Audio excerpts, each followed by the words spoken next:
Buenas tardes.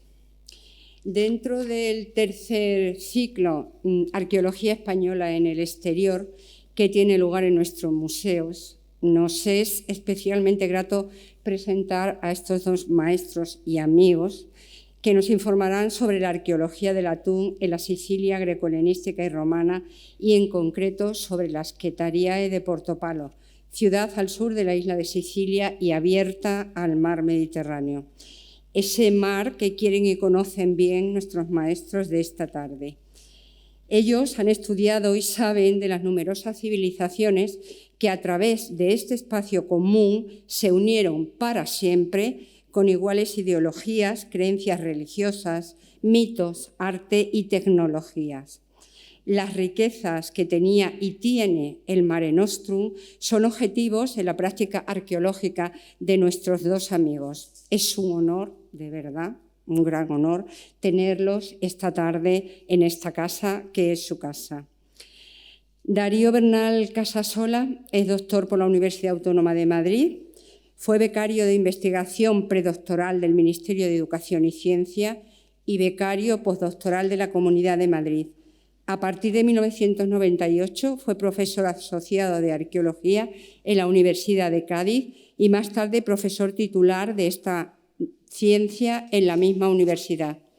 Desde octubre de 2017 es catedrático de Arqueología en este centro en el que ha creado escuela, todo un modelo departamental de lo que debe ser una universidad en la que no solo se imparten conocimientos científicos, sino también valores éticos. De su labor profesional destacamos que ha sido profesor invitado en varias universidades europeas, especialmente italianas, como Catania, Pisa, Roma, Siena y Venecia.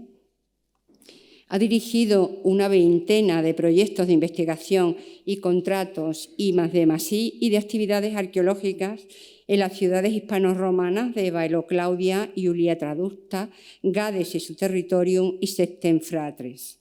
Codirector español de varias misiones arqueológicas en el extranjero, en Pompeya, Herculano y Portopalo di Capo-Passero, tema de esta tarde, y asimismo en Marruecos, en el yacimiento de Tamuda, en Tetuán, y en el de Lixus, en Larache. Ha dirigido al menos 20 tesis doctorales, encontrándose en curso de desarrollo 6 de ellas.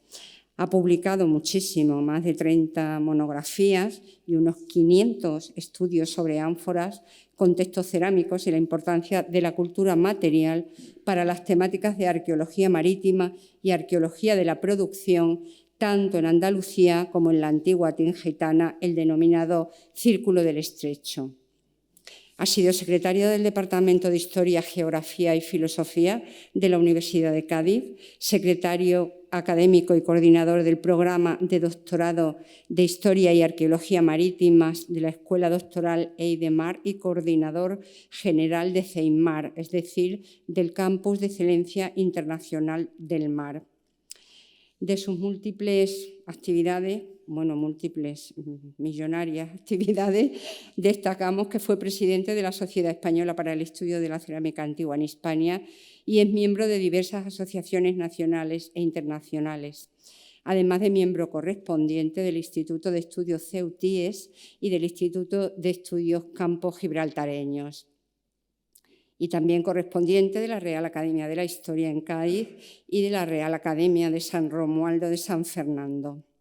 Su alumno y compañero de trabajo y de equipos que son para siempre, los que crea el doctor Bernal, su compañero es el doctor José Juan Díaz Rodríguez, profesor en el área de arqueología de la Universidad de Cádiz.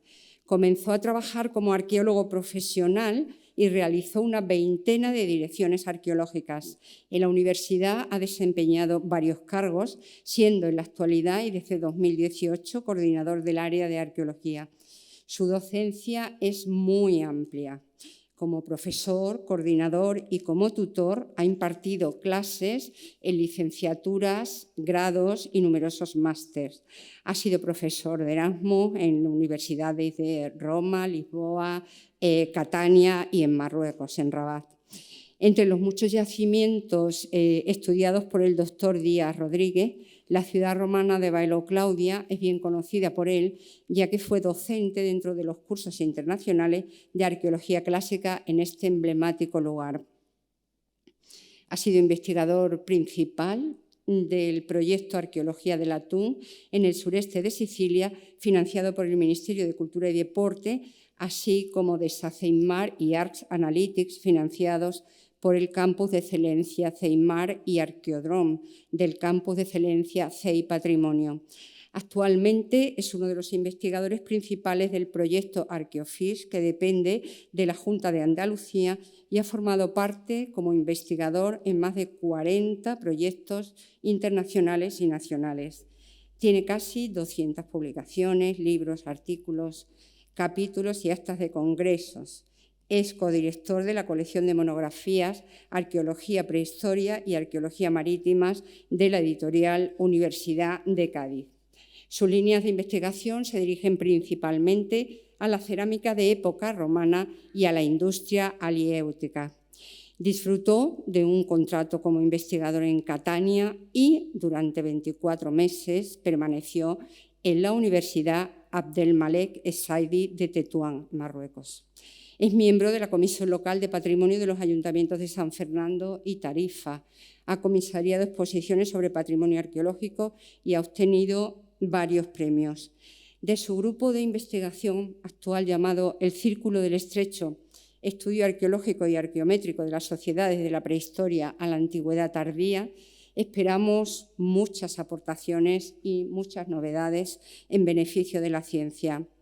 Doctores, sus consejos, mediaciones, buen juicio y sobre todo su enorme capacidad de trabajo y su magnífica labor docente dejan y van a seguir dejando profunda huella en la Universidad de Cádiz y en todos nosotros. Buenas tardes, muchísimas gracias por su asistencia a esta conferencia, a este acto, y cedo la palabra al doctor Bernal. Bueno, pues muy buenas tardes.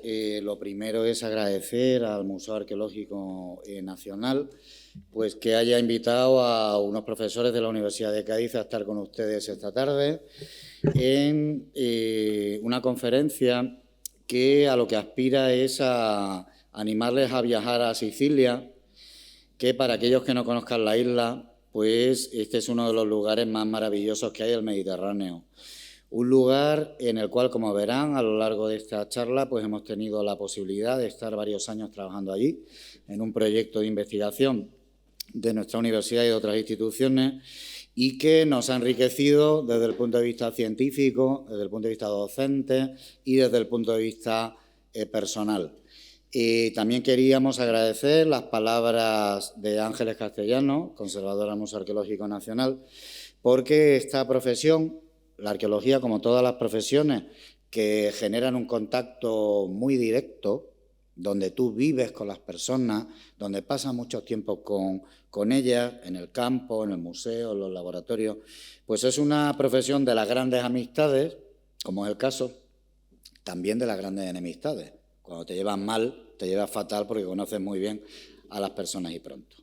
Bueno, decirles también que este ciclo es un ciclo que a lo que aspira es a consolidar la marca España, entiendo, fuera de nuestras fronteras. Muchas veces ustedes que han venido a estas charlas, un día entre semana por la tarde, pues lo han hecho porque les gusta el patrimonio, les gusta la arqueología, les gusta la historia. Y muchas veces pensamos que lo que viene de lejos es mejor que lo que tenemos cerca.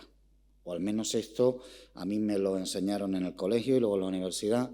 Y parece que si viene un conferenciante de Heidelberg o si viene de Princeton, pues seguro que va a decir cosas mucho más interesantes que si viene de Alcalá de Henares o si viene de Carmona, ¿verdad? Y yo creo que esto también es una reflexión interesante y este ciclo ilustra cómo hay muchos españoles que están excavando fuera de nuestras fronteras. Fíjense si hay gente haciéndolo, que ya es la tercera edición de los ciclos de arqueología española en el exterior, donde hay paleolitistas, neolitistas, investigadores que trabajan la prehistoria reciente, personas que trabajan en el mundo etrusco, la prehistoria en general, época romana, época medieval, época moderna, época contemporánea. Y yo creo que esto pues también es un orgullo para todos. Los hay buenos, los hay regulares, los hay malos, igual que hay suizos muy buenos, regulares y malos. Miren, una idea que es importante reflexionar sobre ella es pues, por qué un grupo de investigadores de Cádiz, del área del Estrecho de Gibraltar, pues nos hemos ido a hacer excavaciones a Sicilia.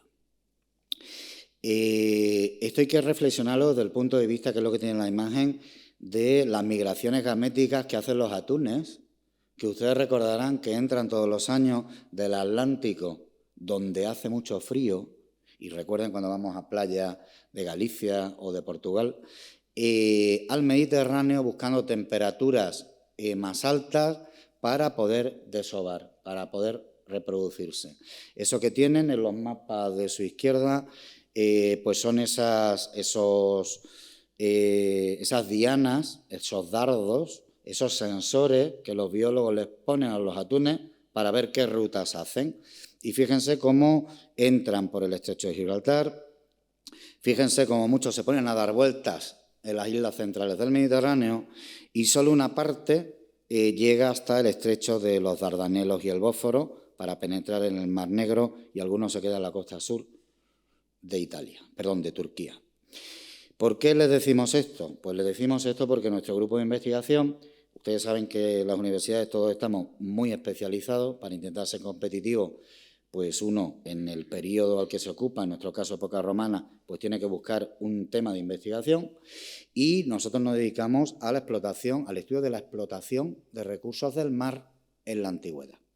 Y para tratar de entender la producción de garum, para tratar de entender dónde se pescaba el atún, por qué hay muchas almadrabas en el norte de África, en Sicilia y especialmente en el Estrecho de Gibraltar, pues hay que intentar entender el Mediterráneo, o si quieren el ámbito atlántico-mediterráneo, desde una perspectiva integrada. De manera que para nosotros este proyecto de excavaciones en Sicilia lo que nos ha permitido es obtener información muy parecida, similar, a la que hemos encontrado en las excavaciones en Baero Claudia, en las excavaciones en Lixus, en Marruecos, en Gades, en Julia Traducta, en Carteia, en todos esos enclaves del antiguo Fretum Gaditanum, pues donde actualmente desarrollamos nuestra actividad científica y académica. Por tanto, técnicamente es un proyecto arqueológico en el exterior, porque se hace fuera de nuestra frontera, pero desde el punto de vista científico, si uno quiere entender estas cosas de la arqueología de la alimentación, de las pesquerías antiguas, lo tiene que hacer desde una perspectiva mediterránea, lo cual es maravilloso, porque lo que les estamos recordando, porque es algo que ustedes todos saben, es que para afrontar cualquier temática del mundo grecorromano hay que viajar, hay que moverse, hay que ir a Italia, hay que ir a Grecia, al Egeo, a las islas y al norte de África, porque en el fondo aquello que los romanos llamaron el Mare Nostrum, nuestro mar, era el entorno de desarrollo común. Miren, para trabajar en otro país hay que ponerse de acuerdo con personas del lugar. No es obligatorio, igual que un francés, un italiano puede venir a España y hacer una excavación arqueológica, si cumple con los requisitos y la comunidad autónoma correspondiente pues lo autoriza, pero es mejor hacer un proyecto bilateral. Es mejor que uno vea en el entorno quien trabaja. Conocer un territorio es muy difícil desde el punto de vista histórico y son años de trabajo en los yacimientos, en el entorno, el conocimiento de las comunicaciones, de las ciudades, la ocupación a lo largo del tiempo, lo que te permite dimensionar bien la información. También lo que les queremos trasladar es que esto no es una cosa que se haga por diplomacia, sino que verdaderamente es mucho más productivo irse a trabajar a un sitio donde hay un equipo de investigación, en este caso de la Universidad de Catania y del Instituto di Scienze del Patrimonio Culturale del CSIC italiano, que lleva muchos años trabajando en la isla, en la zona sureste de Sicilia, que es donde está el yacimiento de Portopalo y Capo Passero, y esta ha sido una simbiosis, como dicen los biólogos. Una simbiosis es una asociación de animales, y somos animales los humanos también, donde todos se benefician. Nosotros nos hemos beneficiado, ¿saben ustedes de qué? Pues, por ejemplo, de no tener que habernos leído centenares de artículos, centenares de libros, de haber podido conocer de primera mano quiénes son los especialistas en cada tema, gracias a los compañeros cataneses, pues que igual que si uno llega a Madrid y pregunta quién es el especialista en mosaicos, quién ha publicado inscripciones, quién es el que excava en Complutum, quién ha publicado datos sobre la villa de Villaverde Bajo, pues toda esa información cuesta muchísimo obtenerla y, por tanto, estos proyectos de colaboración son tremendamente interesantes. Tampoco les tenemos que ocultar que luego está la otra parte, porque a veces cuando tú trabajas, incluso es difícil trabajar contigo mismo, porque a veces no te entiendes, pues imagínense trabajar con personas que hablan otro idioma, que tienen, aunque todos seamos europeos, tienen otras costumbres, otros hábitos, otras maneras de trabajar. Los arqueólogos, saben ustedes, frente a lo que suele salir en la serie de televisión, en las películas, que no vamos a buscar cosas a los sitios. Nosotros lo que intentamos hacer es obtener datos para intentar cómo vivieron las sociedades del pasado a través de los restos materiales que nos han quedado en el registro arqueológico. Y todo esto, como les decía, pues ha sido sancionado por un convenio de colaboración que nos ha permitido desarrollar, como ven ahí en la imagen, 3 campañas, que si se fijan bien, hemos sobrevivido al COVID, porque nos ha pillado en medio, y hemos hecho campañas alternas, una campaña de trabajo de campo, una campaña de estudio, una campaña de excavaciones, una campaña de laboratorio. Y con estas 3 campañas, pues la percepción que tenemos por parte del equipo hispano-italiano es que ya tenemos suficiente información como para conocer bien este yacimiento, que es lo que en las próximas diapositivas vamos a intentar sintetizar. Hemos publicado un libro de esto, en mi época se decía para calzar estanterías, o sea, un libro grueso, con muchas colaboraciones, un libro que lo pueden luego mirar si quieren y demás en Internet. Ya saben ustedes que los libros, cuando se publican en editoriales, pues tiene un plazo de embargo normalmente de 2 años. Entonces no lo van a encontrar entero, pero sí podrán encontrar algunos de los artículos y verán que es un libro donde han trabajado biólogos, donde han trabajado geólogos, donde han trabajado especialistas en arqueometría, especialistas en arqueología griega, helenística, romana e incluso etnógrafos para tratar de conocer bien la problemática de las almadrabas de época moderna. Bueno, pues en este contexto lo que hicimos fue... A ver si esto se mueve. Está leyendo. Bueno, lo que hicimos fue intentar seleccionar un yacimiento especial. En vez de contárselo, mejor que lo vean ustedes en imágenes. Entonces vamos a proyectar un vídeo muy cortito, de unos 3 minutos, para que vean ustedes cómo es el yacimiento, a través de imágenes, y luego volveremos a ver un poco su problemática.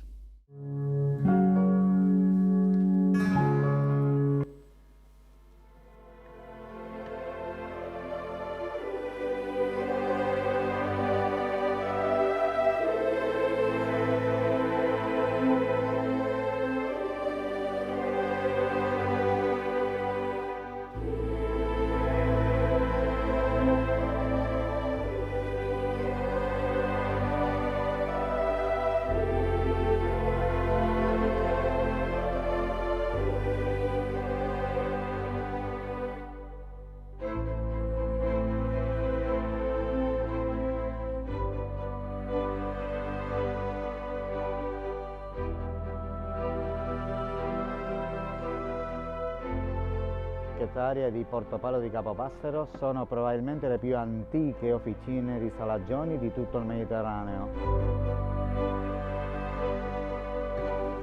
Gli osse di tonno che abbiamo trovato all'interno della vasca.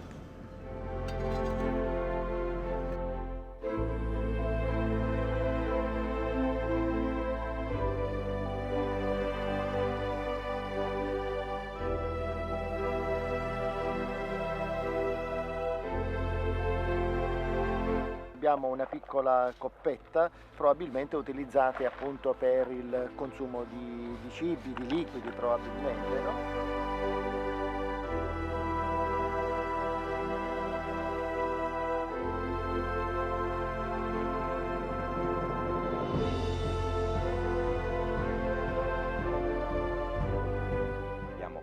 Le cronologie, quindi retrodatato quindi le prime fasi di vita di questo impianto.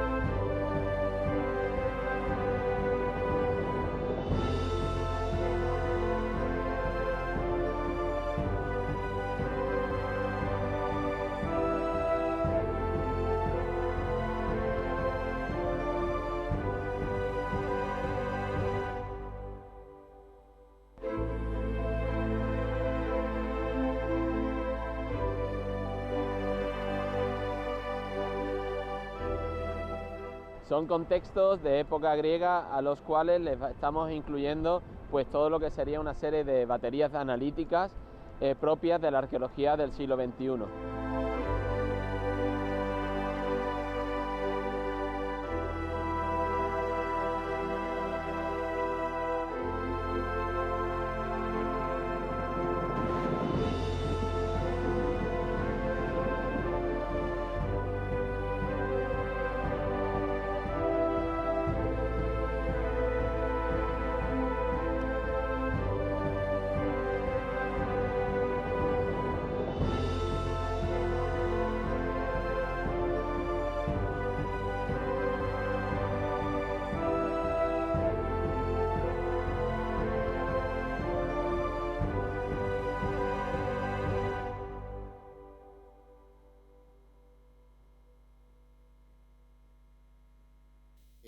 A los profesores universitarios nos pagan por 3 cosas.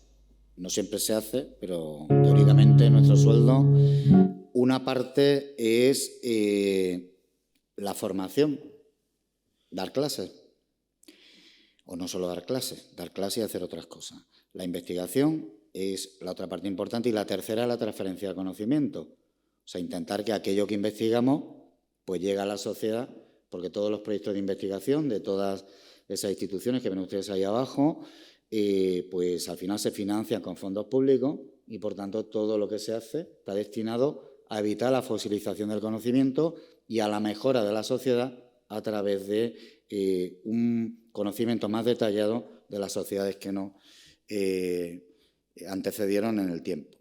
Les digo esto antes de entrar en el tema porque no sé si han visto ahí unos cuantos alumnos. Imagínense lo que supone para un alumno que está haciendo un grado o un máster o doctorado, pues haber podido estar 3 años o 3 meses, porque las campañas suelen ser de un mes, con nosotros aquí en Sicilia, en un entorno internacional, con italianos, con españoles, con franceses, con ingleses, con especialistas que vienen, dándose cuenta de que tienen que hablar idiomas, pues si no, no te puedes relacionar con los especialistas que aparecen por el yacimiento, dándote cuenta de técnicas que se aplican en un proyecto y no en otro, y, por tanto, enriqueciéndote del contacto personal en un equipo de investigación. Miren, en Siracusa hay muchos yacimientos y en Sicilia, en la isla completa, más aún.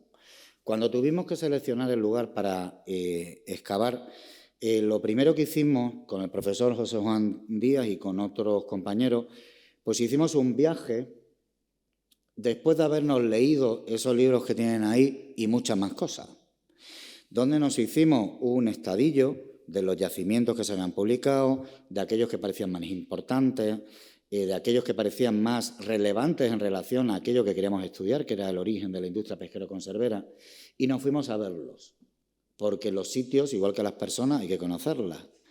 Y después de dar muchas vueltas, lo que ven en ese mapita, fíjense que son prácticamente todas las fábricas de salazones griegas, helenísticas, romanas y antiguas que se conocen en la isla, que grosso modo definen 3 grandes grupos. Uno que está al oeste de Sicilia, la zona, si quieren, de Palermo, Trapani, y las islas Eolias y las Égadas sobre todo. Luego tienen el entorno digamos, de la conexión natural de Sicilia con la península italiana, el estrecho de Messina y alguna isla también. Y luego tienen abajo, en la punta sureste, pues 2 yacimientos. Seleccionar el lugar es una cosa importantísima. A veces no se hace solamente porque sea el yacimiento más importante que te conviene, sino porque es el más accesible, es un lugar donde el ayuntamiento pues está por la labor de que se colabore, de que se investigue. Es un entorno que no está antropizado, decimos nosotros, desde que se abandonó a la actualidad, no ha sido ocupado en épocas posteriores, y todos esos factores los tiene uno que meter en una coctelera y al final dice, pues vamos a intentar trabajar aquí. Y por eso seleccionamos este lugar que ahora van a ver, que estaba en la punta sureste de Sicilia, donde verán que hay 2 sitios, Portopalo di Capopassero y Vendicari. No son yacimientos nuevos, no los hemos descubierto nosotros, ni mucho menos. Desde los años 80 del siglo pasado pues se han hecho investigaciones y se han publicado datos sobre los mismos. Pero la manera de investigarlos y las técnicas disponibles hoy en día para analizar todas estas temáticas, pues no son las que tenía Gianfranco Púrpura en los años 80, Bob Curtis de la Universidad de Georgia en los años 70 o en fecha más reciente Emmanuel Bott, un investigador francés que hizo su tesis doctoral, como ven en ese libro, sobre salazones y salsas de pescado en Italia en la antigüedad. Esto es un poco agotador también, porque esto quiere decir que dentro de 40 años volverán a Portopalo otros investigadores con otros instrumentos, con otras técnicas, a hacer nuevos trabajos. Miren, esos 2 yacimientos de Sicilia tienen además una conexión directa con la ciudad hispano-romana de Baelo Claudia, que como ya han oído antes, es un lugar donde trabajamos nosotros habitualmente. Y esa conexión es que los lugares que se utilizaron para la elaboración de conservas de pescado, que saben ustedes que normalmente llamamos piletas de salazones, son de planta circular. Los tienen en esas 3 imágenes. En la parte de arriba tienen una vista aérea de una de las quetariae, que es como se las llaman los latinos, las fábricas de salazones en Baelo Claudia. En la parte central tienen a Portopalo y en la parte de abajo tienen a Vendicari.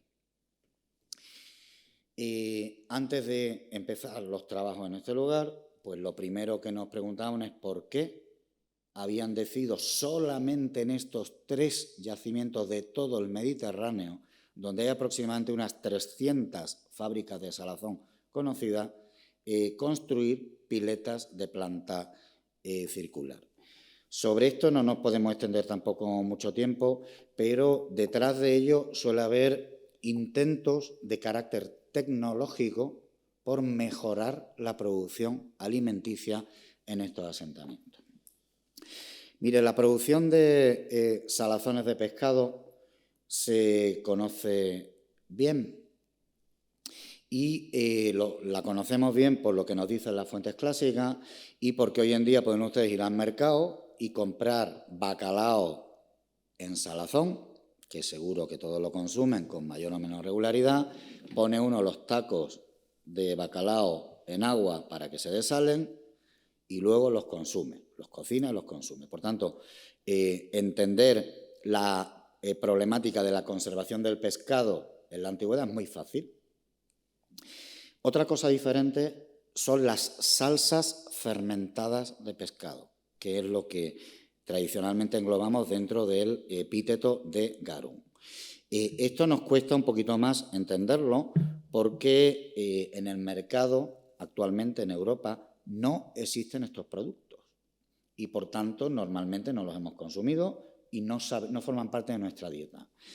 En época romana, si ustedes se leen el único recetario de cocina que se nos ha conservado completo, que se llama De Re Coquinaria, las cosas de la cocina, escrito por o si quieren, compilado por un cocinero de la época de Tiberio, que se llamaba Apicio, que tiene 300 recetas, más o menos, el 90% están hechas con garum. Si yo les preguntara a ustedes si ustedes en su casa tienen sal de la cocina o si tienen aceite, pues todos dirían que sí. Otra cosa es que lo usen, pero no hay una cocina donde no haya esas dos cosas. En época romana no solía haber aceite en la cocina, solía haber garum, porque el garum es un producto líquido que es una salsa fermentada de pescado que además te permite tener o adquirir en tu dieta la necesaria cantidad de sal para poder vivir. Sin sal no se puede vivir. No sé si alguno de ustedes, seguro que la mayor parte, igual que yo, pues siempre tenemos en la cabeza que la sal es mala. Porque cada vez que vas al médico te dicen, no tomes sal, no tomes azúcar. ¿Por qué? Pues porque todo lo que consumimos tiene demasiada azúcar y demasiada sal. Pero si no tomáramos sal, no podríamos vivir. De manera que en determinadas épocas de la historia antigua, sobre todo en época fenicio-púnica y en época griega, en el Mediterráneo central, el consumo de estos productos estaba vinculado a las élites aristocráticas. Eran productos, hoy día diríamos, gourmet, algo muy similar a lo que pasa hoy en día con la mojama, con el caviar, con las huevas secas, que son muy caras y no las consume toda la sociedad y menos cotidianamente. A partir de época romana se democratiza la producción de estas salsas fermentadas de pescado. Y eso quiere decir que todo el mundo consumía garum en sus casas, desde los esclavos hasta el emperador. Y eso es lo que justifica que haya esas 300 fábricas de salazón, que debieron ser muchísimas más, no son las que se han conservado, sino aquellas de las conservadas que se han excavado y que se diseminan por todo el Mediterráneo. Bien, bueno, pues miren, al final, entre Bendícar y Portopalo, para que vean que esto no es llegar allí como unos paracaidistas, porque conoces a alguien en la universidad y demás y consigues un dinero europeo, sino que tienes que pensar muy bien dónde vas, decidimos centrarnos aquí, sobre todo por 3 motivos. De todas las que han visto antes en el mapa son las más longevas, o sea, las que tienen un periodo de actividad más amplio. Entre el siglo V a.C., la época de los comediógrafos áticos, la época de Pericles, si quieren, de la Grecia clásica, y finales de la Antigüedad tardía, el siglo V. En este lugar estuvieron fabricando garum y conservas de pescado salado durante 1000 años. No hay ningún otro yacimiento en Sicilia que tenga un periodo, una timeline tan dilatada. Por tanto, esto te permitía a priorísticamente estudiar la industria pesquero-conservera griega, helenística, romana y tardоantigua. En segundo lugar, porque es la aglomeración secundaria más grande de las conocidas.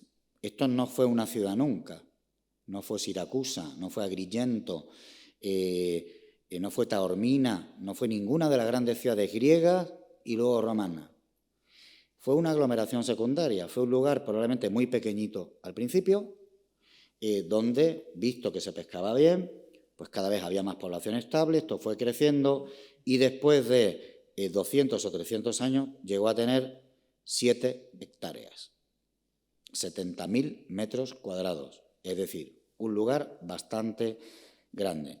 Y por otro lado, si ustedes recuerdan un poco, los griegos en época antigua no solamente vivieron en el Egeo, en la Grecia actual, ocuparon Turquía, ocuparon el sur de Italia y Sicilia, que era la Magna Grecia. Ocuparon la parte oriental de la isla. Y los fenicios ocuparon la contraria, la parte occidental. Justo al revés. Los fenicios que vienen del Líbano se quedaron al oeste. Y ustedes dirán, ¿y esto qué interés tiene? Pues miren, nosotros en el ámbito del Estrecho de Gibraltar hemos estudiado los orígenes de esta industria en época fenicio-púnica. que se conoce relativamente bien. Y esto era una ocasión también para estudiar los orígenes griegos de la salazón de pescado, gracias a la excavación de este yacimiento, que por otro lado había sido objeto de muy pocas investigaciones. Por tanto, esto para nosotros era una perita en dulce. O sea, un yacimiento muy grande, poco conocido, con una amplia estratigrafía. Y esas fueron las razones que nos llevaron a centrarnos en este lugar. Un lugar donde, sobre todo, lo dividimos, como ven, está urbanizado. Como habrán visto bien antes en el vídeo, está parcialmente deteriorado por la dinámica marina, que ha ido ese acantilado, pues por los procesos geomorfológicos, ha ido erosionando el terreno. Y, grosso modo, cuando pudimos estudiar todo este sitio, antes de ponernos a excavar, pues se divide en tres grandes partes. Se divide en lo que pone ahí área 1 y área 2, que es la zona productiva, la zona donde se producen o se producían las conservas de pescado, donde están esas fábricas de salazones de época griega a época romana, y luego, si quieren ustedes, donde ellos vivían, porque evidentemente las fábricas no se abandonan nunca, siempre hay gente viviendo en el entorno, que es esa área 4. Y como les decíamos antes, uno tiene también que buscar siempre compañeros de trabajo donde hay una relación de enriquecimiento mutuo. Si se dedican a lo mismo, pues te terminas enfadando, porque todo el mundo quiere publicar los resultados del tema que a ti te interesa, etcétera, etcétera. Entonces, ellos no se dedican a este tema, a la pesca en la antigüedad. Ellos se dedican a otras cosas del artesanado grecorromano, y por eso ellos se pusieron a excavar en la zona 3 y 4, mientras nosotros nos centramos en la zona 1 y la zona 2.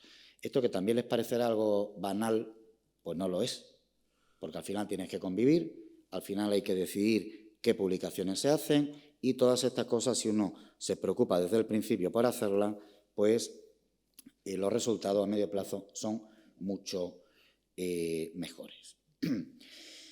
Este yacimiento es, como les decíamos, de Sicilia, el yacimiento aliéutico, el yacimiento pesquero conservador más grande, y actualmente pues, se conocen unas 60 piletas actualmente.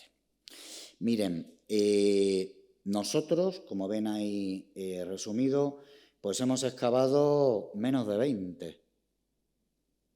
Hemos excavado menos de un tercio de las estructuras de producción conocidas en el yacimiento durante 3 años, que, como ya saben, ha sido más que suficiente para conocer, como ahora verán, los recursos marinos, las técnicas de producción, el instrumental pesquero, etcétera, etcétera, etcétera.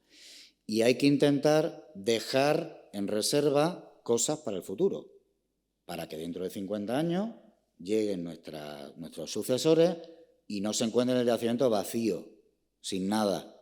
Igual que hoy en día, pues si nuestros abuelos hubieran visto un dron, pues probablemente le había dado un infarto. Pues imagínense lo que nos pasará a nosotros cuando pasen 50 años, que nos pasará lo mismo, porque esto son cosas cíclicas. Inventarán cosas, pues que a lo mejor no hace falta ni excavar, o a lo mejor análisis que hoy en día te cuestan 2.000, 3.000 euros, pues se harán de manera automática con una pistolita, ¿de acuerdo? Por tanto, dejar en reserva cosas para los demás es importante. Y también en este enclave ha sido muy importante hacer una excavación estratigráfica. Habrán escuchado también muchas veces que los arqueólogos hacemos excavaciones y los que no son arqueólogos hacen excavaciones. No son excavaciones. Hacer una excavación arqueológica es decapar el terreno en orden inverso a la formación de los estratos. A veces hay estratos que tienen el mismo espesor. A veces uno tiene un estrato de 1 metro y luego tienes 3 estratos de 1 centímetro, con formas diferentes. Y esto, que se explica de un plumazo, es complicadísimo. Porque a veces un estrato es negro y el siguiente es rojo, y se ve bien la diferencia. Y a veces el sedimento es muy parecido y no te das cuenta y estás excavando pensando que es el mismo estrato y estás excavando el de abajo, ¿de acuerdo? En los yacimientos de larga duración, como le pasa a este, que ya saben ustedes que tiene un periodo de vida de casi 1000 años, pues luego al final uno produce esas matrices con ese faseado y puede saber qué pasó en época griega, qué pasó en el siglo III cuando llegan los romanos, qué pasó durante el Alto Imperio y qué pasó a partir del siglo IV y el siglo V. Y esto se ha podido hacer en este yacimiento. Yacimiento en el cual, como verán en la parte que va a explicar mi compañero, no solo se producían productos piscícolas, también había una producción de vino. Ahí lo que tienen son uno de los edificios que han excavado los compañeros de Catania, con piletas intercomunicadas, con piletas que no tienen nada que ver con las instalaciones de carácter conservero, muy antiguas, del siglo VI, del siglo V, del siglo IV, donde además hemos hecho análisis de residuos orgánicos, análisis palinológico, y hemos podido demostrar que este edificio estaba destinado al fermentado del mosto para producir vino. Hemos cogido la tierra, hemos estudiado el polen fósil, que está dentro de las capas de tierra, y se ha podido ver que en determinados momentos de época griega y de época helenística el porcentaje de vitis vinífera es elevadísimo. Si nosotros estuviéramos aquí cerca de un viñedo, pues toda la tierra que se va generando con el paso del tiempo está llena de polen de vitis vinífera, ¿de acuerdo? Y eso es lo que pasó aquí. Y además hemos raspado las paredes de algunas de estas piletas que han estado en contacto con el producto que allí se elaboraba y han salido taninos, ácido tartárico, ácido siríngico, indicadores que sin duda permiten demostrar científicamente, empíricamente, que esas piletas estuvieron en relación con la producción de vino. Estas cosas también se han analizado, como ya han escuchado, desde una perspectiva interdisciplinar. Es decir, en este proyecto, pues como ya en arqueología de campo prácticamente en todos, hay que organizar un equipo de especialistas que no siempre son los mismos, porque los yacimientos cambian y tus preguntas de investigación también.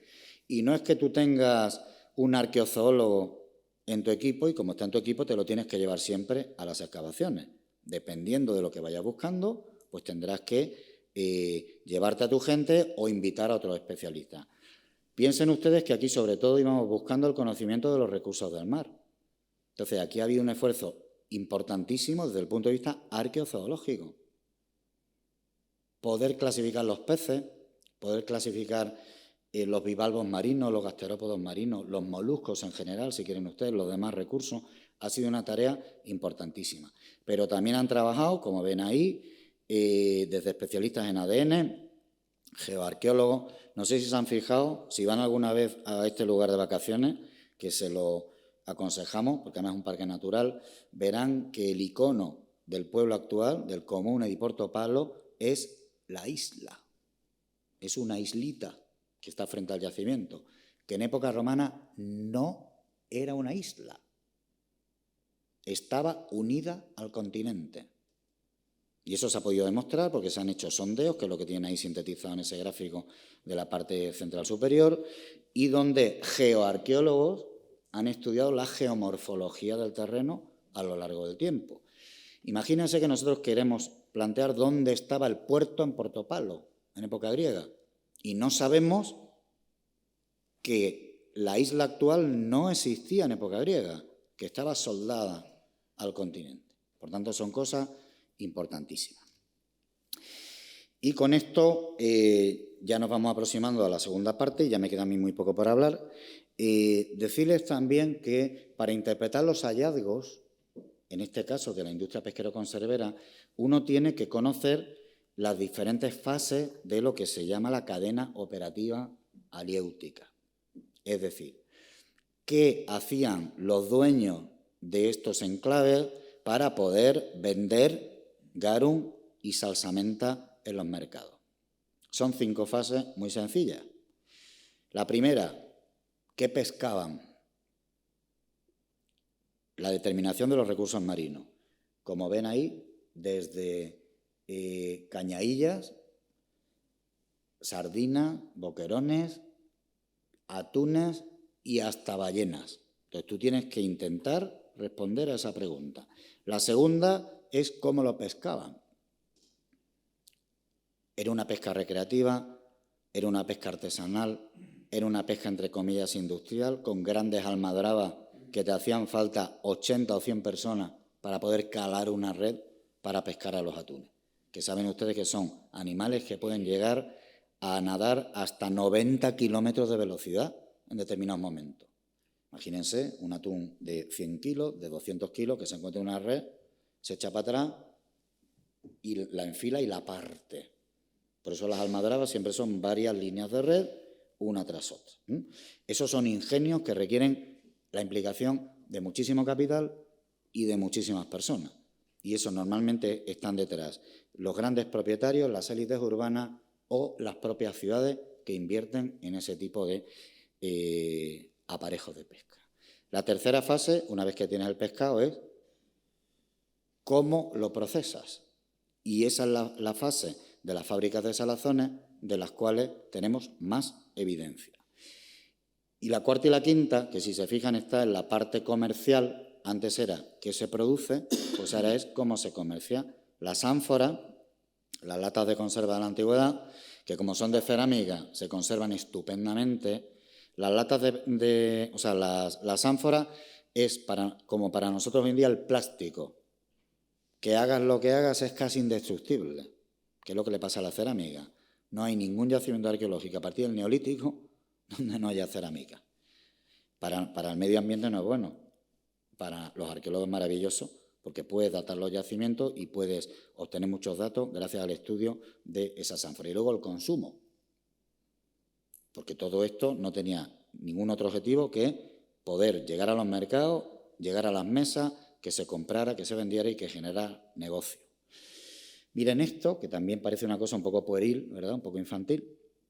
Pero miren, si nosotros queremos estudiar lo que se producía y se comercializaba en Portopalo, lo tenemos que estudiar en Portopalo o en Atenas o en Alejandría o en Roma. Porque esas ánforas que ahí se fabricaban, que luego verán con el profesor Díaz, llegaban a todos sitios. Entonces, si yo estoy excavando en Roma o en Cartago una casa del siglo II y me encuentro ánforas de salazones sicilianas, no solo me sirven para saber que había comercio con Sicilia, sino que si me encuentro huesos que soy capaz de demostrar que venían en esas ánforas, a lo mejor en el yacimiento de origen no tengo información sobre los peces, pero los tengo a 2.000 kilómetros de distancia, ¿de acuerdo? Por eso le decíamos antes que esta profesión es una profesión estupenda en la cual también hay que viajar. Miren, sintetizando la primera parte, que es de la que les tenía yo que hablar, como ven ahí, estas eran unas pesquerías sobre todo de atunes. Después de haber excavado todos los depósitos, todas las unidades estratigráficas, más del 90% de restos que aparecen son de atún rojo. De manera que la mayor parte de esfuerzos estaban encaminados a hacer lomos, o si quieren ustedes, filetes de atún en salazón y garum, aimation, garum de sangre de atún, que son productos muy preciados. Luego, si se fijan bien ahí en las imágenes, verán tiburones. Los tiburones también se comen. Si ustedes vienen a Cádiz, seguro que han ido, comerán cazón en adobo. El cazón es un tiburón, es un condrictio. Lo que pasa es que ustedes se lo comen en taquitos, está muy bueno y demás, pero es un tiburón. Los tiburones se comen a los atunes y siempre que hay almadrabas hay muchos tiburones que vienen al hilo de la pesca del atún a ver si pueden comer fácilmente. Por tanto, aparte de especies menores, ese tipo de recursos. Y miren, si nosotros estudiamos los huesos, ahí tiene una pileta de salazón a la izquierda arriba, de esas circulares, reutilizada como vertedero. Las piletas al final son como las tumbas, o sea, son depósitos excavados en el subsuelo que cuando dejan de utilizarse para producir salazones se usan para tirar cosas. ¿Cuál es la ventaja? Que las cosas que se tiran se conservan muy bien. Hasta tal punto que les podemos decir que este es el lugar de Italia donde hay más restos de peces conocidos de época antigua, porque se han excavado unas cuantas piletas y se han podido registrar todos esos datos. Pero miren, además de saber la especie y el tamaño de los peces, que son los estudios que se llaman taxonómicos, se hacen estudios tafonómicos. Se coge un hueso y se mira qué le ha pasado al hueso, si tiene marcas de corte. Y eso lo que te permite reconstruir es el proceso de ronqueo o de corte especializado del atún, que es lo que tienen ilustrado en esa imagen. Y además, no sé si reconocen eso de ahí, que es el prótomo de un pez espada, que también se procesaba muchísimo en estas fábricas. Recordarán ustedes que en el sur de Italia y en Sicilia se consume mucho pez espada, y esto no es una práctica de época contemporánea, es una práctica que retrotrae sus orígenes a época antigua. Y aquí tienen un poco el tipo de estructura que pues hemos excavado, que para nosotros son auténticos tesoros. Estas piletas llenas de información que te permiten reconstruir la fauna, te permiten saber los recursos que ellos procesaban, te permiten saber las aves que vivían en el entorno del yacimiento, te permiten conocer la alimentación de los pescadores y marineros que vivían en el entorno, porque todos esos recursos al final terminan en este tipo de depósitos. O te permiten, por ejemplo, saber lo que las fuentes clásicas nos alumbran sobre cómo se salaba el pescado. Por ejemplo, Arquéstrato de Gela, en el siglo IV a.C., en su libro conocido como El banquete de los eruditos, pues nos dice que para salar el pescado hay que cortarlo en trozos rectangulares, cuadrados o triangulares. Ahí tienen uno rectangular, porque ustedes están viendo la piel. La carne no se conserva, pero la piel sí, y verán bien cómo tiene un corte claramente hecho a cuchillo, ¿no? Y luego se laceraban los restos de la piel para que cuando se metían en esas capas de pescado alternante con sal y con hierbas aromáticas, para facilitar que por capilaridad la carne absorbiese la sal. A veces hay cosas maravillosas como esta, que hay muy pocas en el mundo antiguo que se hayan conservado así, porque esto pasa una brochita y las escamas desaparecen. Y luego lo que tiene son restos de haber cortado el pescado y las partes que no han interesado pues se han tirado, que es lo que tienen en la parte derecha. Restos óseos, digamos, un poco desordenados.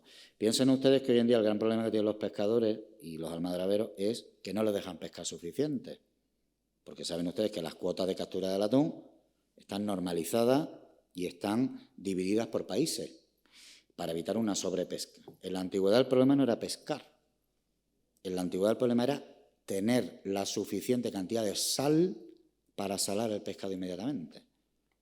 Porque si tú estabas acostumbrado a pescar 50 atunes, 2.000 kilos de carne, y de pronto en una red te entraban 200 y no tenías sal, a partir de las 8 o 12 horas empieza el proceso de putrefacción.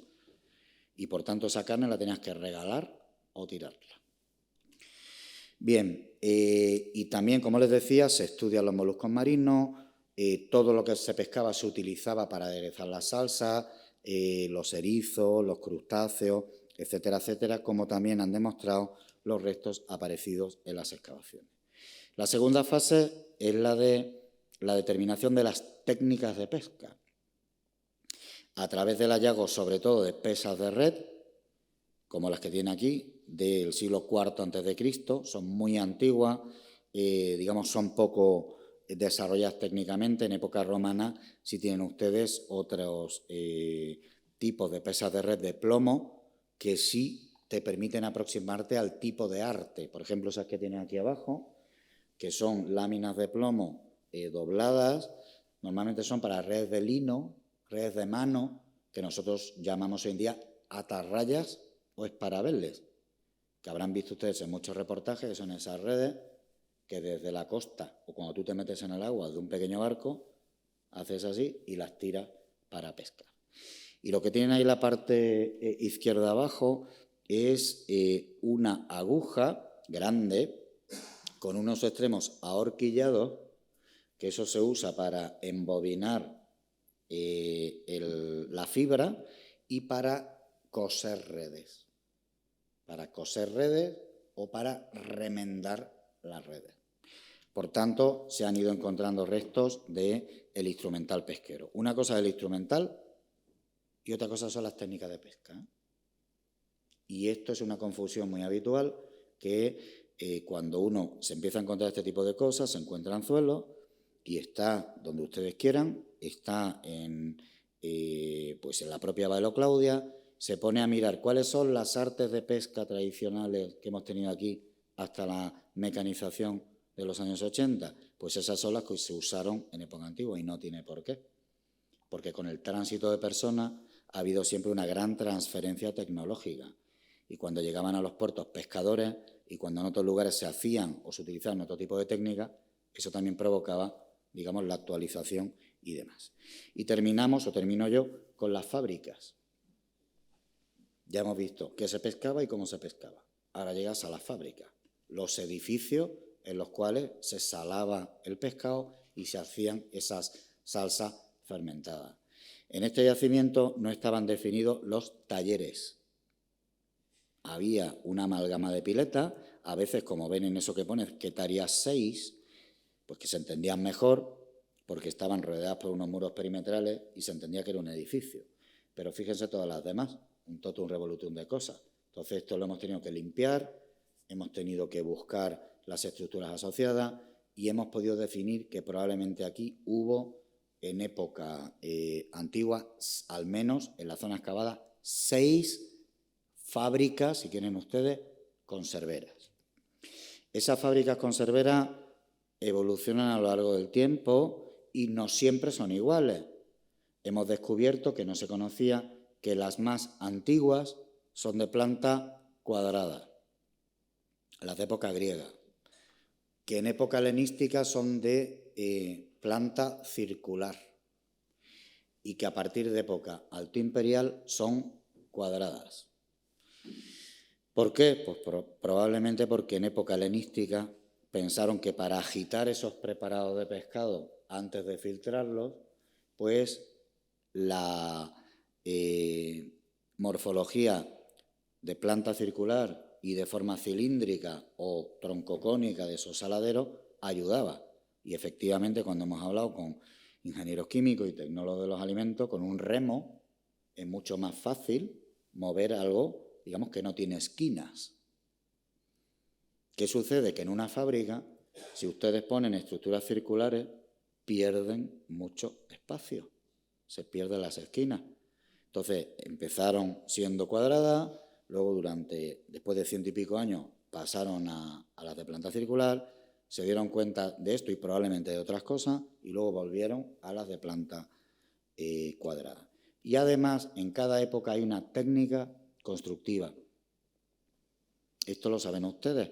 Hay materiales de construcción y técnicas que son características de cada época. Por ejemplo, el acero corten o, por ejemplo, el hormigón visto, que eso lleva 30 años en el mercado, o 40 si quieren.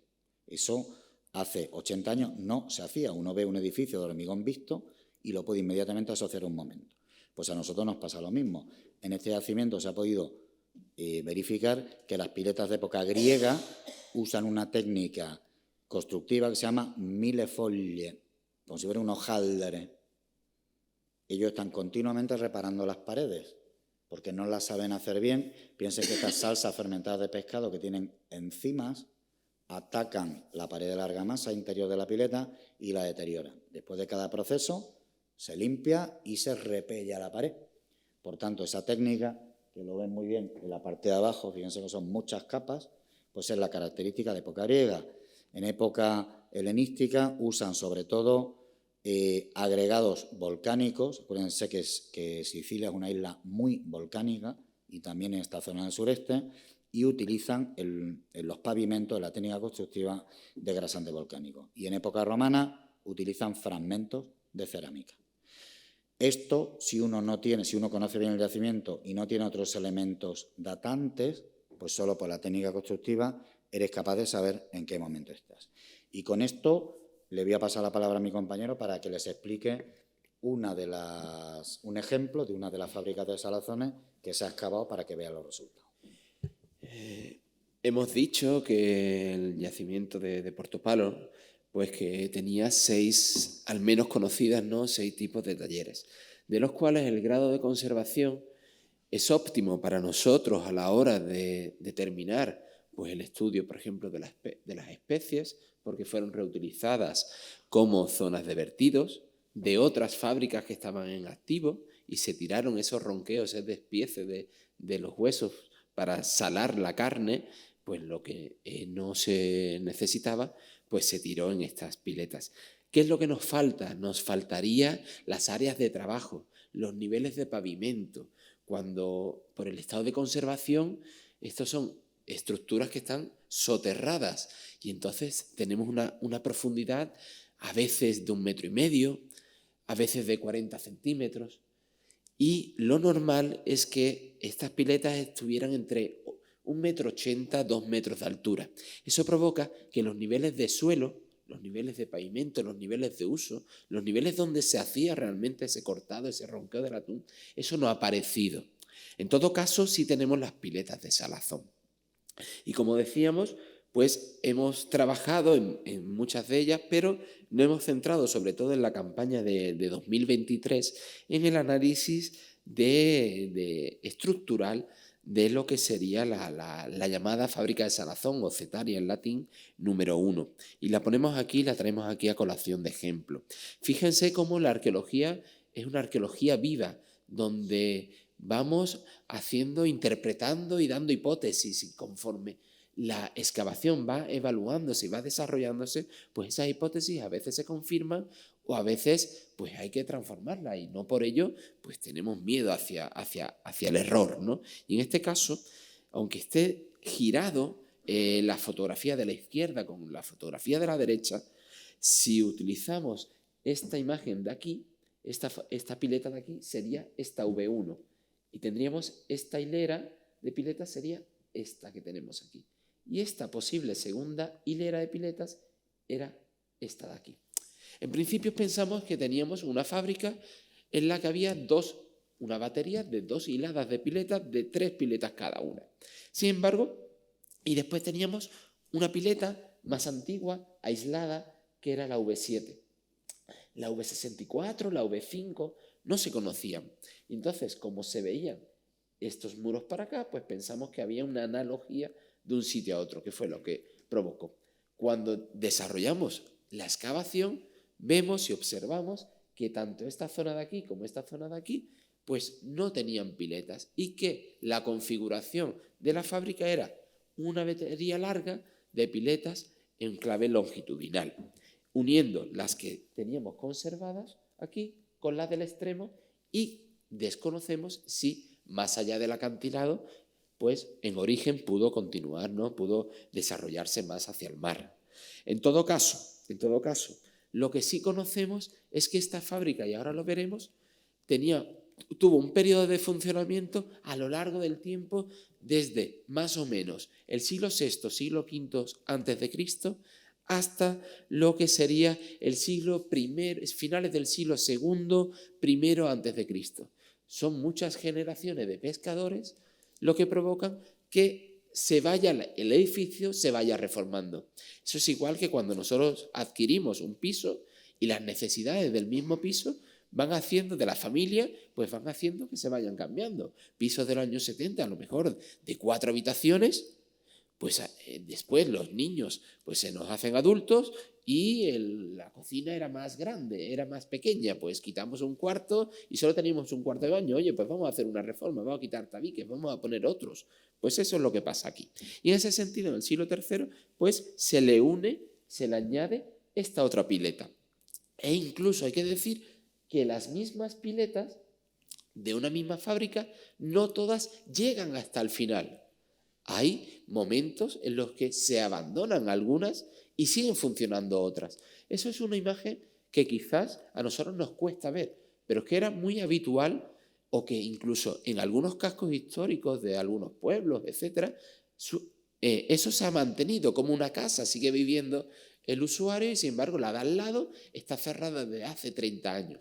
O en los polígonos industriales también se observa. Pues esto lo observamos aquí. En Portopalo hay fábricas de salazón en las que siguen utilizando la globalidad, el número total de piletas, pero llega otros momentos en los que hay fábricas, hay piletas que ya no se reparan, se construyen otras nuevas, etcétera, etcétera. Como decíamos, hemos hecho arqueología interdisciplinar, con colegas de otras ramas del conocimiento. Y entre ellas, una de las cuestiones que teníamos, que queríamos conocer, era el origen de esta fábrica. Nosotros excavamos los niveles de abandono, los rellenos, que lo que te dan es el último nivel de uso y a posteriori los vertidos que, una vez abandonada la producción, rellenan un receptáculo que es una pileta, que es una balsa. Pero, ¿cómo podíamos decir que esa pileta, cuándo fue construida? No teníamos manera más allá de intentar en las estructuras, en los muros, intentar sacar alguna evidencia que nos permitiera conocer alguna datación. Eso podría haber sido si hubiéramos obtenido alguna cerámica que estuviera incrustada junto con las piedras y que hubiera tenido alguna forma que nosotros pudiéramos asociar. Pero en el caso de la Cetaria 1, eso no lo conseguimos. Entonces, ¿a qué fuimos? Pues fuimos a ver la argamasa, es decir, el aglutinante que se usó para unir y dar cohesión a los muros y a las piedras que formaban parte de los muros. Y ahí teníamos restos de las conchas que en ese momento pues habían recolectado, porque habíamos visto antes cómo, aparte del atún, aparte de otras especies piscícolas, también recolectan lo que eran los moluscos. Y entonces, en determinadas paredes había en esa argamasa fragmentitos de conchas. Y esas conchas las hemos datado por carbono 14 y han salido todas una cronología más o menos homogénea en torno al siglo VI a.C. Con lo cual entendemos que en torno al siglo VI, un poquito después, el siglo V, sería el momento de inicio de esta fábrica. Datos, seguramente habrá alguna fábrica en el Mediterráneo aún desconocida, aún no estudiada, más antigua que esta.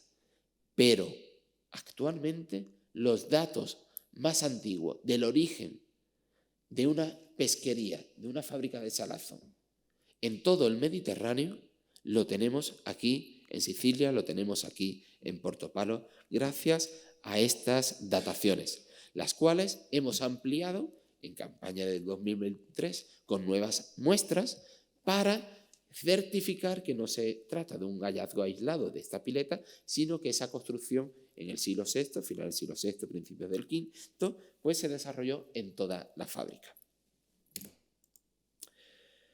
Como decíamos, y ahí ven como hay hay 3 niveles de abandono, pues tenemos varias fases en las que de actividad, de rellenos, y estamos viendo cómo la primera, una de las piletas, pues después de 100 años, después de 3, 4 generaciones, pues queda abandonada. Se sigue utilizando, pero ahora como vertedero. Y entre ese vertedero, aparte de atunes, aparte de restos de los ronqueos, de los peces, etc., pues aparecen cerámicas de origen griego, cerámicas áticas.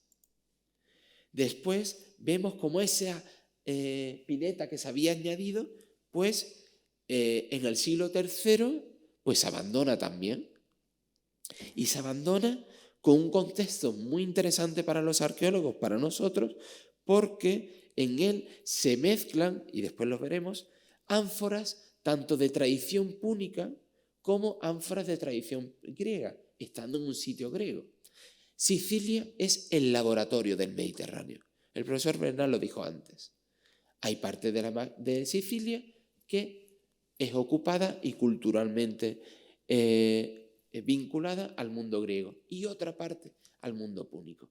Entonces, están conviviendo estos dos mundos en contacto, en una misma isla. Pero aparte, también llega después el mundo romano, con lo cual innovaciones tecnológicas donde se hace este laboratorio de ideas es en Sicilia. Y aquí entonces por eso vemos esas piletas troncocónicas en el siglo III, cómo funcionan y cómo sin embargo esta, que también es de la misma época, un poco posterior, se abandona en ese siglo III cuando quizás lo que están favoreciendo son a las piletas troncocónicas.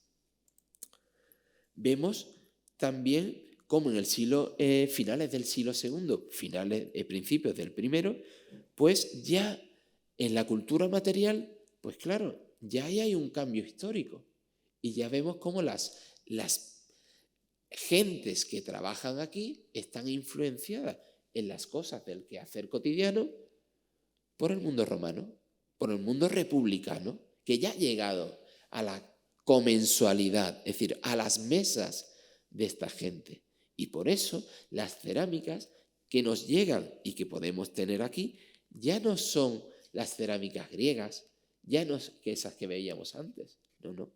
¿Ahora qué tenemos? Pues tenemos toda una amalgama de vajilla fina de los talleres itálicos, porque ya estas fábricas están culturalmente asociadas a la economía romana y a los gustos de las mesas romanas. Y decíamos las fábricas de salazón, pero el profesor Bernal dio antes una idea muy interesante, es que los sitios se ubican, los centros productores, los centros de transformación de ese pescado, se ubican en determinados espacios porque la materia prima está cerca.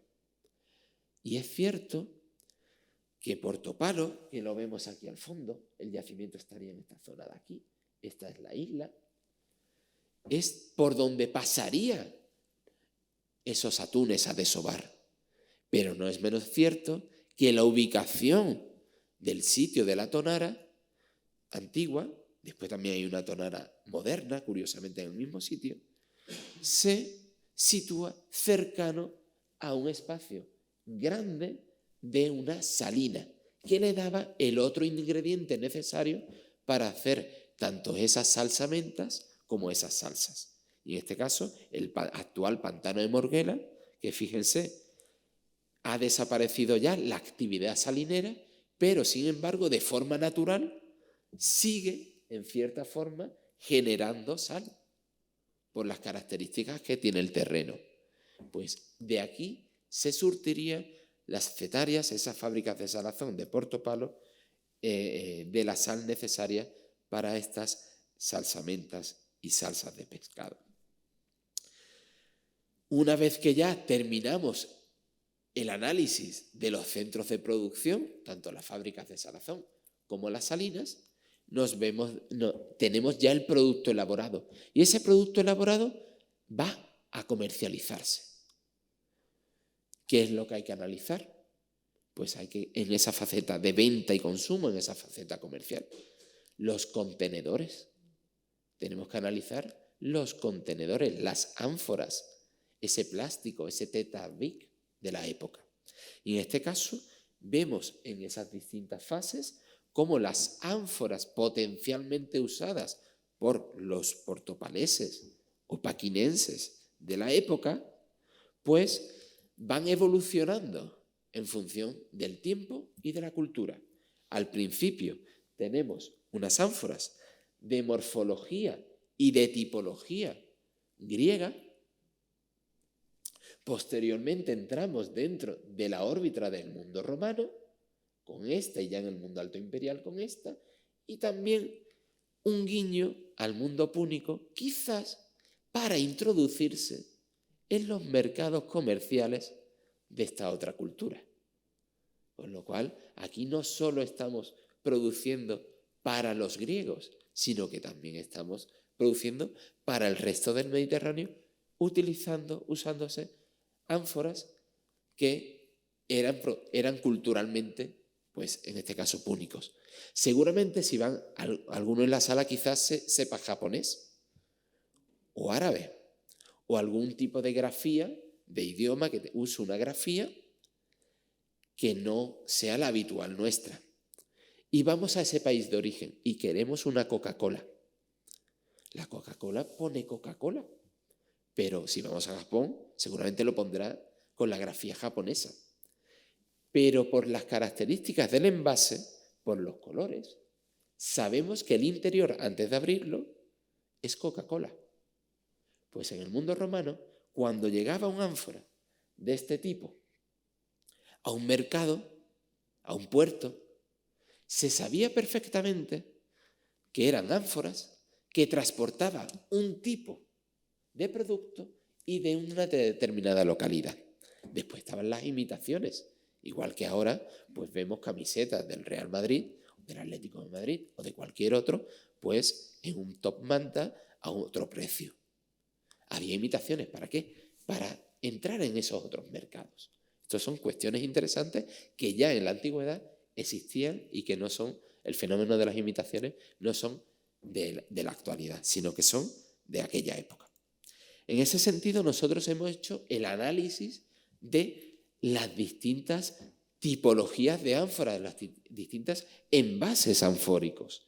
Y en este sentido, vemos los porcentajes de los volúmenes de producción, porque gracias a esto también podemos determinar cuándo la economía de esos 1000 años de antigüedad pasó por momentos de mayor florit, de mayor crecimiento, y cuando en otros momentos hubo una retracción de esa economía. Y eso lo podemos hacer en el yacimiento de origen a través del análisis de los envases de los productos.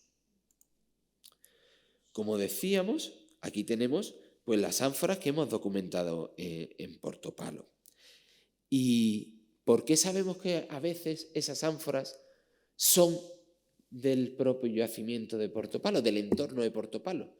Porque vamos con colegas geólogos y hacemos estudios arqueométricos en los que analizamos las pastas, la analizamos física-química, por difracción de rayos X, etc. Y caracterizamos la composición mineralógica de las arcillas. Las comparamos con las vetas de las arcillas de la zona y podemos ver si son iguales y entonces ese ánfora es local o si esa ánfora es importada de otro espacio. Y en este sentido, en el entorno de Portopalo, también, aunque no lo hemos excavado de forma completa, documentamos un horno seguramente de producción anfórica, porque nos han aparecido fragmentos de cuando había unas cocciones que eran fallidas y el ánfora se derretía. Llegaba a una determinada cocción, a una determinada temperatura en la que esa cerámica, esa arcilla, que es frágil y que es maleable, se transforma en cerámica, un producto rígido. Si supera los 900, los 1000 grados, porque se le ha metido demasiado combustible, porque ha habido también un aumento de la temperatura gracias al viento, provocada por el viento o por lo que fuera, pues esas ánforas o esos materiales cerámicos se derriten. Y entonces la cocción es fallida y se tira al vertedero. En el entorno del horno hemos documentado fragmentos también cerámicos que se han comparado arqueométricamente con las ánforas que salían bien y que eran para comercializar. Y dan resultados homogéneos que permiten decir que en Portopalo no se importaron ánforas de otra zona, que también pudo hacerse, pero que también convivieron con ánforas locales.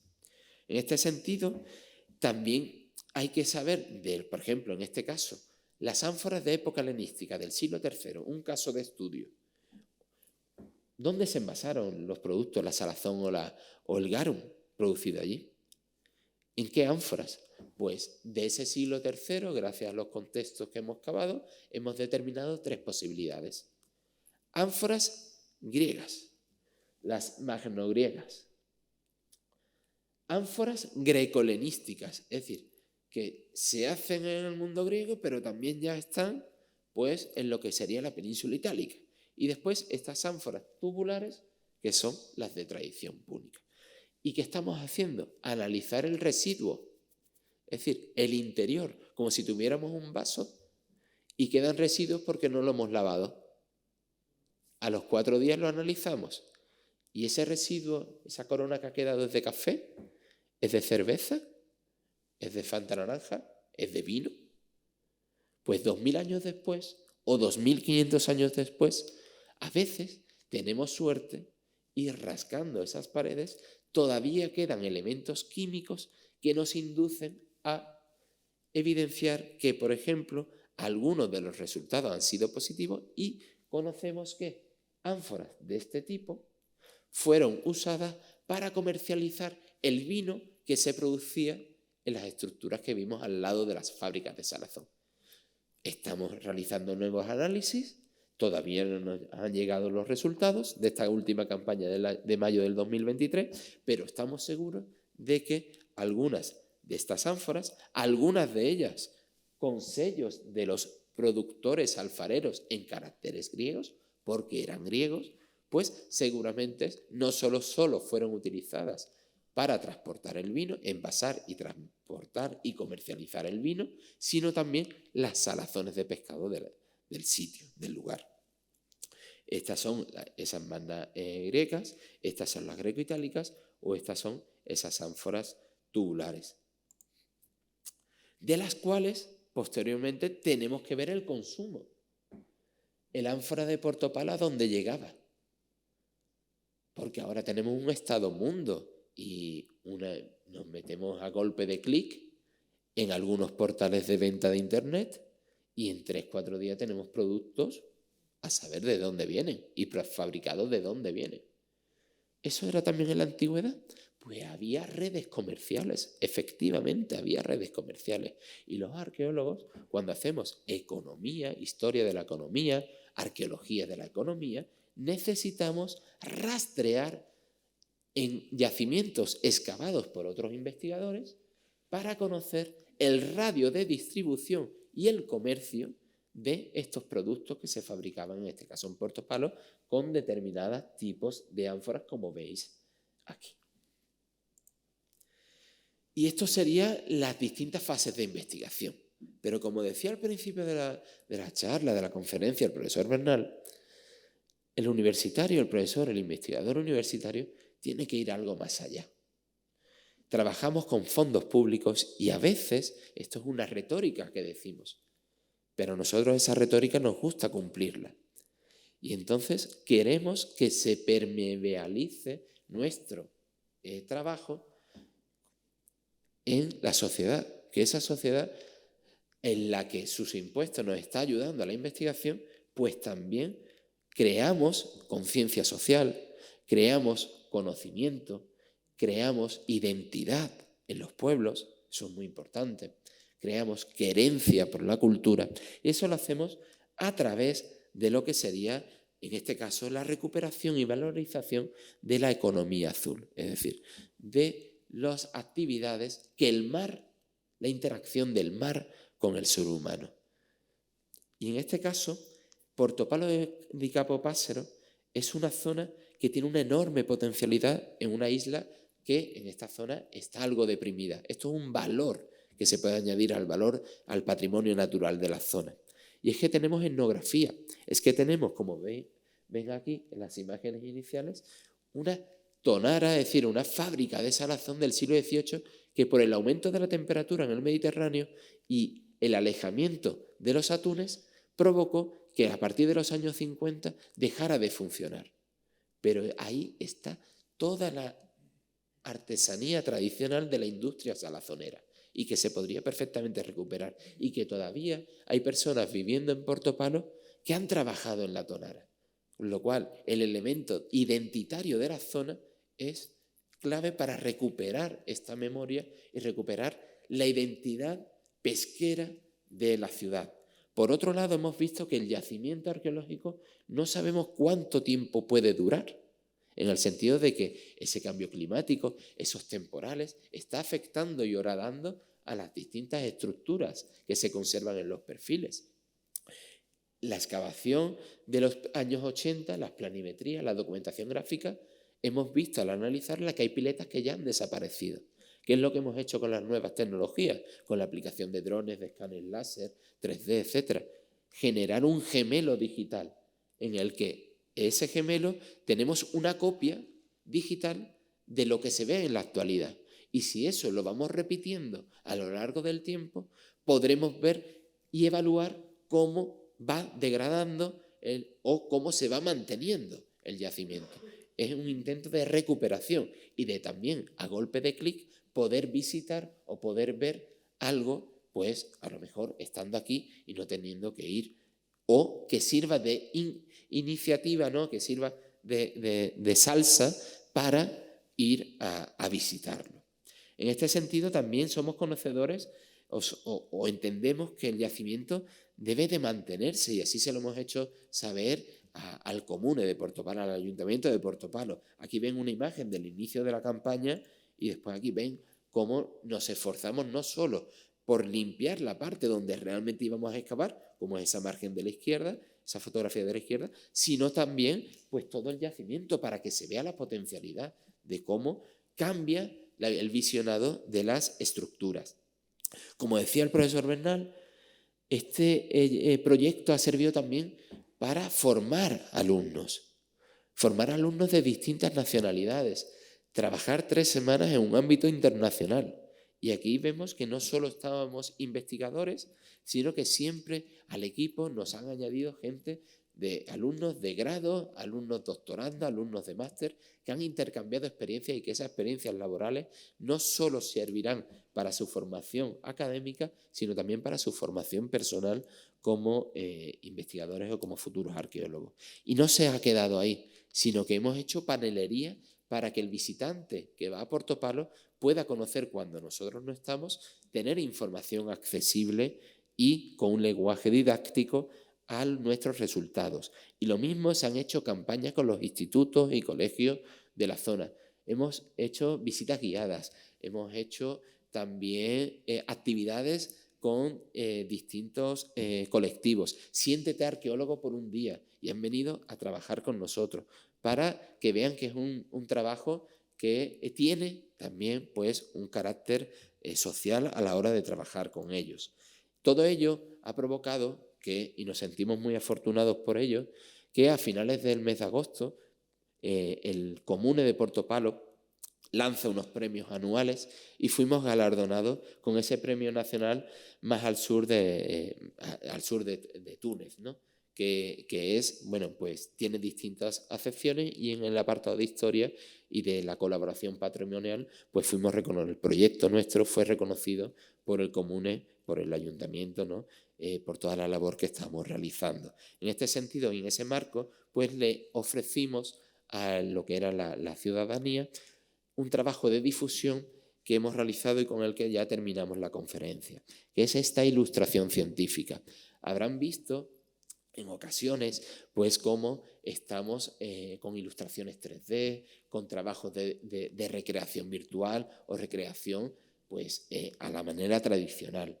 Esta ilustración que ven aquí es una ilustración que tiene 5 meses de trabajo, 5 meses de feedback continuo entre el ilustrador y los investigadores del proyecto. ¿Por qué? Porque el situar aquí 3 barcos varados o 3 barcos, pues es porque sabemos o pensamos que ese es el sitio, por los condicionantes náuticos, de donde debería estar la zona portuaria. El hecho de que aquí haya esta tipología de barcos y no otra, es porque son los barcos que se utilizaban en esta época. En la época de esos 1000 años, la que hemos querido reflejar. En este caso, época helenística, el siglo III. Por eso está funcionando este añadido de la fábrica que lo vemos aquí. O vemos cómo los atunes se varaban, o cómo aparte de los atunes también tenemos pez espada, y cómo para el desangrado, para buscar ese garum imation, ese garum de sangre, el atún se colgaba y se le cortaba la cabeza para sacar el sangacho. O vemos pues determinadas toda una serie de actividades o algunos pequeños guiños, como por ejemplo aquí la ilustración de una tortuga. Y es que dentro del estudio faunístico es que ha aparecido una tortuga en el registro arqueológico. Pues está representada, o un zorro, porque los investigadores, los arqueólogos que han estudiado esto, pues han determinado este tipo de especies. Con lo cual al final tenemos una ilustración que podríamos estar otro tiempo, otra hora y media más, pero no os vamos a cansar. Así que espero que os haya gustado y que os haya incentivado, ¿no?, a la hora de comprender pues esto de la arqueología del atún, de la arqueología del garum en Sicilia. Muchas gracias. Sí. ¿Existe alguna información, digamos, escrita sobre los propietarios de estas, digamos, fábricas? Bueno, pues mire, en general, en época prerromana, pero también en época romana, este tipo de trabajos artesanales eran considerados trabajos no nobles y por eso en las fuentes literarias prácticamente no hay información de ello y la epigrafía es muy escasa. De manera que no podemos saber, en este caso y en muchísimos otros, quiénes eran las familias, digamos, que trabajaban y quiénes eran los dueños de las instalaciones. Lo que pasa es que ustedes tienen que entender, si han visto esos mapas de distribución de las ánforas, que esto no era una actividad de carácter doméstico, que una familia tenía un edificio, que pescaba el atún, lo salaba y lo vendía. Piensen ustedes que el tráfico marítimo es una cosa muy bien organizada en la antigüedad. Esto eran fletes donde iban miles de kilos de salazones de pescado y de ese garum y, por tanto, las oligarquías municipales, la clase dirigente, para entendernos, la aristocracia en época griega y, digamos, el senado local en época romana eran los que gestionaban este tipo de instalaciones. Normalmente lo que solemos hacer en estos casos cuando no hay evidencia es aplicar el conocimiento que sí tenemos de otros lugares. Y, por ejemplo, la ciudad de Pompeya, que por las circunstancias traumáticas de su enterramiento, con la erupción pliniana, sí hay muchas más inscripciones y ahí sí conocemos bien cómo funcionan los negocios con los libertos, con los esclavos, con las familias que tenían miembros en la política municipal, pero que también se dedicaban a estos negocios, que igual que ha pasado y sigue pasando con la producción de vino, con la producción de aceite y con la producción de productos del mar, normalmente estos eran negocios que generaban muchas plusvalías y por eso las élites dirigentes estaban detrás de ellos. De manera que a su pregunta pues no podemos responder porque no hay muy poca evidencia en el registro arqueológico sobre, digamos, las familias, las personas, el sector social vinculado a estos negocios. Fíjese una cuestión que hemos hablado de Portopalo. A veces cuando hablamos de Cádiz hablamos de Gades. Cuando hablamos de otra ciudad conocemos la ciudad antigua. Aquí hay alguna referencia a Paquino, pero fíjense, el Paquino actual, existe una localidad, está a 40 kilómetros. Pensamos que como allí, a esos 40 kilómetros, esos entre 20 y 40 kilómetros, que es el actual Paquino, no existen evidencias de época romana, quizá el Paquino de la antigüedad, el Portus Paquinos, se haría referencia a Portopalo, de Capo Passero. Pero es cierto que no hay todavía un epígrafe, lo dicen las fuentes textuales y tiene que estar por el entorno, pero no hay un epígrafe que haya aparecido en el yacimiento donde diga la ciudad que es, con cuanto menos entonces a veces pues el propietario de la fábrica o los propietarios o la familia propietaria. Sí, yo quería preguntar si las ánforas de estos productos eran reutilizadas o no después. Bueno, pues miren, hasta que hemos entrado en la fase esta de consumismo que lleva 2 generaciones, 1 generación y media, en la cual tiramos las cosas antes de que pase el periodo útil de vida de ellas. Entonces, en la antigüedad se reutilizaba absolutamente todo. Piensen ustedes que un ánfora es un objeto de cerámica que a lo mejor viene cargada de vino, llega a un puerto, se vende, se consume el vino, pero luego te queda el envase que se puede reutilizar. Y de facto esto nos da muchos problemas cuando hacemos las investigaciones, porque uno, a lo mejor por la tipología, sabe que es una ánfora de vino, luego la analiza y te salen dentro otro tipo de productos, ¿no? Por tanto, efectivamente, la reutilización es tremendamente frecuente en la antigüedad. Y no solo... La pregunta venía determinada por ese que me suena a mí de que en Roma hay un monte formado por millones de ánforas que además son de la zona bética, parece ser. Efectivamente. Entonces es que parece ser que no se reutilizaban.